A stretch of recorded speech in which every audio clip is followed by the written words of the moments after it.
बिल्कुल लगातार जारी रहेंगी। आज शुरुआत की गई, आज से ही शुरुआत हुई है। इसका नाम दिया गया समाधान शिविर। माननीय मुख्यमंत्री ने, चीफ सेक्रेटरी साहब ने 2 बार वीडियो कॉन्फ्रेंस ले चुके हैं और सुबह 9 बजे डीसी कार्यालय में हमारे भी कम से भी कम 10 अधिकारी वहाँ बैठेंगे और जो बहुत छोटी छोटी लोगों की समस्याएं हैं, जैसे कोई ट्रिप फैमिली आईडी की बात है या कोई आपकी प्रॉपर्टी आईडी की बात है या कोई अन्य कोई बहुत छोटी छोटी चीज़ें हैं, उनको हम मौके पे निदान करेंगे। अगर कोई बड़ी 2 महीने की, 4 महीने की, 6 महीने की होगी, उसको प्लान करके बाकायदा कंप्यूटर के अंदर रजिस्ट्रेशन होगा और आपको उसका रजिस्ट्रेशन नंबर मिलेगा। आप उसको कभी भी पूछ सकते हो जी मेरी बात कहाँ तक होगी। यानी कि जो शॉर्ट टर्म की जो समस्याएं हैं उनको ऑन दी स्पॉट करेंगे।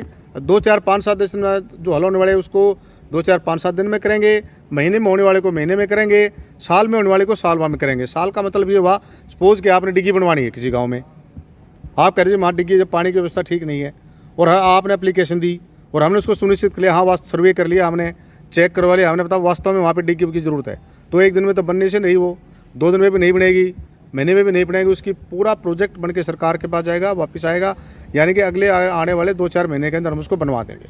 आज कितनी समस्याओं का समाधान किया सर आपने? जब तक मैं 11 बजे तक यहाँ था तो मेरे पास 15 एप्लीकेशन आ चुकी थी। मेरे पास का मतलब मेरी पूरी टीम के पास। और उस टीम के सबसे बड़ी बात यह है कि जब तक मैं 11 बजे तक वहाँ बैठा हुआ था तब भी मैं उसको एक एक पॉइंट मैंने अपने हाथ से नोट किया हुआ है। और अभी जाऊँगा, जाते ही सबसे पहले मैं अपनी डायरी को पूरा करूँगा कि आज टोटल एप्लीकेशन कितनी आई। आज रात को ही मैं डिविजनल कमिश्नर और चीफ सेक्रेटरी को मेल के द्वारा बताऊंगा कि इतनी समस्याएं आई हैं, इतनी एप्लीकेशन आई हैं, इसका हल हो चुका है, इसका हल इतने दिन के अंदर होगा। बाकायदा एक परफॉर्म होगा, उस परफॉर्मा को हमारी कोशिश रहेगी वहाँ भेजने के साथ साथ अगर वो प्रूव किया तो मेरी कोशिश रहेगी कि उसको हम प्रेस को भी रोजाना रिलीज करें। इन बिटवीन अगर जनता की सुनवाई फिर भी अधिकारियों द्वारा नहीं करेगी तो क्या एक्शन रहता है? आपने माननीय मुख्यमंत्री को सुन लिया होगा। किसी भी प्रकार की कोताही, चाहे वो डीसी हो, चाहे एसपी हो, कोई भी हो, कोई भी संभावना नहीं कि वहाँ पे कोताही बरत जाए। नंबर 1। नंबर 2, 9 से 11 का टाइम तो अभी हमारे माननीय मुख्यमंत्री ने रखा। इसके बावजूद भी सारा दिन में जितनी कंप्लेंट आएंगी उसको भी हम समाधान शिविर में रखेंगे और उनका हल उसी प्रकार से करेंगे। और मेरे भी आपसे निवेदन है कि आप इसको ज़्यादा से ज़्यादा पब्लिसिटी दो इसको, और हमारे से बार बार पूछते भी रहो कि आज कितनी एप्लीकेशन आई, क्यों आई, किस पे क्या हुआ, क्यों नहीं हुआ। आप अगर पूछते रहोगे तो हम इतने एक्टिवेट अपने आप को रखेंगे। Thank you. अपील आपकी तरफ से शहरवासियों के लिए? बस शहरवासियों के लिए, पूरा सिरसावासियों के लिए है, सिर्फ शहरवासियों के लिए नहीं, कि प्लीज़ जहाँ पे भी छोटी छोटी आपको कहीं पे भी छोटी या बड़ी दिक्कत है तो आप ज़रूर 9 से 11 बजे शिविर के अंदर आए।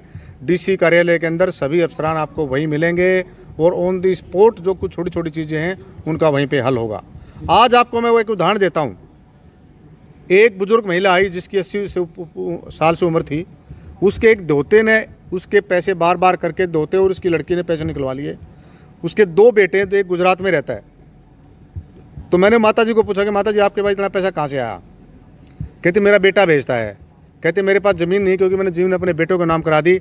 हमने वहीं पे एसपी साहब ने एसएचओ को, उस लेडी को भी फ़ोन किया हमारे सामने, हालांकि हमने एसएचओ को नहीं बताया था, और उसके दोते को भी फ़ोन किया कि भाई आप इसको बताओ आपने इसके साथ शरारत क्यों करी, और वो हल हो चुका होगा। इसी प्रकार से एक और बुजुर्ग आए जिनका बेटा ही, खुद बेटा, मैं खुद उसके परिवार की बात कर रहा हूँ, खुद बेटे ने उनकी ज़मीन अपने नाम करवा ली धक्के से और उनको घर से बाहर निकाल दिया। उसको भी ऑन दी स्पॉट हमने हल कराया है।